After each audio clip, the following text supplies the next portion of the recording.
ఇప్పుడు మనకి డిబేటే మనకు చెప్తా ఉంది.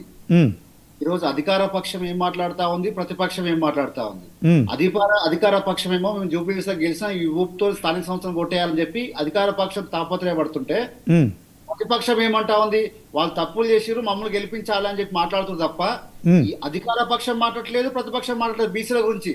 మరి ఎందుకు మీరు చేయలేకపోతా ఉంది? గతంలో కేసీఆర్ గారు కోర్టు డైరెక్షన్స్ మీద ఎలక్షన్ లో పోయినప్పుడు మీరే వ్యతిరేకించారు కదా, మీరే అన్యాయం చేసి చెప్పారు కదా, మీరే కామరెడ్ డిక్లరేషన్ చేసిరు కదా. ఇట్లా కానే కాదు, వీళ్ళు అన్యాయం చేసిరు, మనం ఆ రకంగా పోకూడదని చెప్పి మళ్ళీ ఇన్ని సంవత్సరాల తర్వాత మళ్ళీ మీరు అధికారంలోకి వచ్చి 2 సంవత్సరాలు వెయిట్ చేయించిన తర్వాత మళ్ళీ అన్యాయం చేస్తా ఉంటే బీసీ వర్గాలు ఏ రకంగా ఊరుకుంటాయి అనుకుంటున్నారు? 3,000 కోట్ల 3,300 కోట్ల కాదు. గతంలో దేశంలో తమిళనాడులో 9 సంవత్సరాలు ఎలక్షన్ జరగలేదు శ్రీనివాస్ గారు, కానీ సమస్య పరిష్కారం అయ్యే వరకు కొట్లాడిరు. కానీ ఈ రాష్ట్ర ప్రభుత్వం ఆ దిశగా అడుగులు వేయట్లేదు.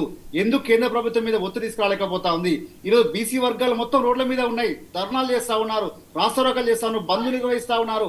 వాటి మీద ఎందుకు పరిష్కార దిశగా వారు బీఆర్ఎస్ పార్టీ ఎందుకు స్పందించట్లేదు? కాంగ్రెస్ పార్టీ ఎందుకు స్పందించి అఖిల పక్షాన్ని కేంద్రం దగ్గర ఎందుకు తీసుకోపోవట్లేదు? దీని మీద మాట్లాడడం అంటే ఎంతసేపటికి ఓట్లు సీట్లు అధికారం దక్క మాట్లాడుతూ ఉన్న ఈ పార్టీలు. కానీ అందుకే జాగృతి అవసరం ఈ ప్రజానికానికి, అందుకే తెలంగాణకు జాగృతి లాంటి పార్టీలు కానీ సంస్థలు కానీ అవసరం. ఎందుకంటే ఈ అవసరం కోసమే. అది ఎంతసేపటికి కూడా తాపత్రయపడకుండా, అధికారంలో తాపత్రయపడకుండా ప్రజా సమస్యల మీద ఈరోజు 40% రిజర్వేషన్లు ఇచ్చిన తర్వాతనే పోవాలని చెప్పి ఎందుకు బీఆర్ఎస్ పార్టీ ప్రధాన డిమాండ్ చేయట్లేదు?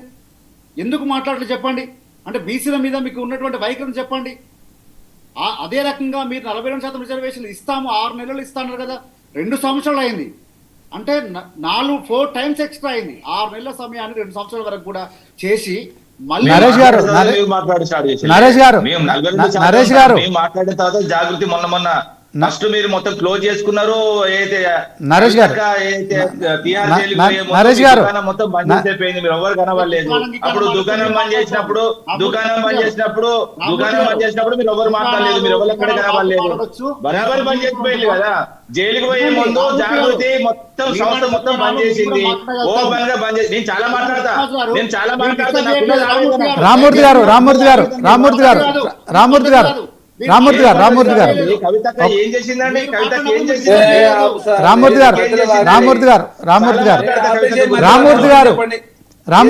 నిమిషం. రామూర్తి గారు మాట్లాడడం ఎందుకు సార్? శ్రీనివాస్ గారు చెప్పండి జర, ఎందుకు ఈ మధ్యలో? రామూర్తి గారు మీరు ఆగండి. నరేష్ గారు, ఇప్పుడు 42% బీసీ రిజర్వేషన్ల అంశం మీద ఒకవైపు కాంగ్రెస్ ప్రభుత్వం చేయాల్సిన ప్రయత్నాలన్నీ చేసింది.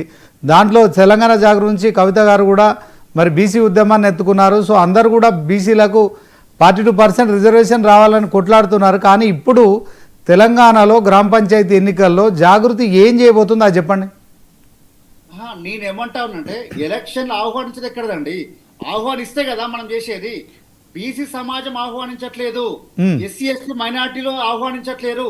ఎవరి కోసం ఎలక్షన్లు పెడతా ఉంది, ఎవరు బాగా కోసం పెడతా ఉంది, ఎవరు ఆహ్వానిస్తే మీరు ఎలక్షన్లకు పోతా ఉన్నారు అంటే 60% జనాభా ఉన్నటువంటి బీసీలు వద్దనుకున్న తర్వాత కూడా మేము ఎలక్షన్లకు పోతాం అని పార్టీ అనుకుంటున్నా, అధికార పార్టీ అనుకుంటుందా, ప్రతిపక్ష పార్టీ అనుకుంటుందా? వారి వైఖరి తెలవాలి కదా శ్రీనివాస్ గారు. ఫస్ట్ అసలు స్థానిక సంస్థల ఎలక్షన్లు ఎవరు వెల్కమ్ చేస్తా ఉన్నారు? ఈ రాష్ట్రంలో 60% బీసీలు వ్యతిరేకిస్తా ఉంటే మీరు ముందుకు పోతా ఉన్నారు అంటే నేనేమంటా ఉన్నాను, మీరు మేనిఫెస్టోలో పెట్టరు కదా, మీకు కొత్తగా రేవంత్ రెడ్డి మాటలు గుడ్డిగా ఎందుకు నమ్ముతాను? మీరు నమ్మట్లేదు. రేవంత్ రెడ్డి గుడ్డి మాటలు నమ్మట్లేదు. మేము ఎంతనో మాకు అంత కావాలి, బరాబర్ కావాలని కొట్లాడు. బీఆర్ఎస్ పార్టీ కూడా గౌరవ కేసీఆర్ గారు కూడా రాజ్యాంగంలో సవరణ చేయమన్నప్పుడు కూడా వాళ్ళు ఎంతున్నారో వాళ్ళు అంతా కావాలి. ఖచ్చితంగా రాజ్యాంగ సవరణ కావాలి. రామూర్తి గారు ఒక నిమిషం ఆగండి. నేను ఒకటే సూటిగా అడుగుతున్నా. ఏం మాట్లాడుతున్నావు మొత్తం? రామూర్తి గారు ఒక నిమిషం. రామూర్తి గారు మీరు ఆగండి. మా విషయంగా బీఆర్ఎస్ పార్టీ రామూర్తి గారు మీరు ఒక నిమిషం ఆగండి.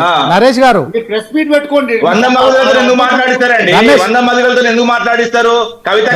రామూర్తి గారు మీరు ఆగండి. టైం లేదండి, ఇది 1/2 అవర్ డిస్కషన్. మీరు ఎక్కువ టైం ఆవేశపడద్దు. నరేష్ గారు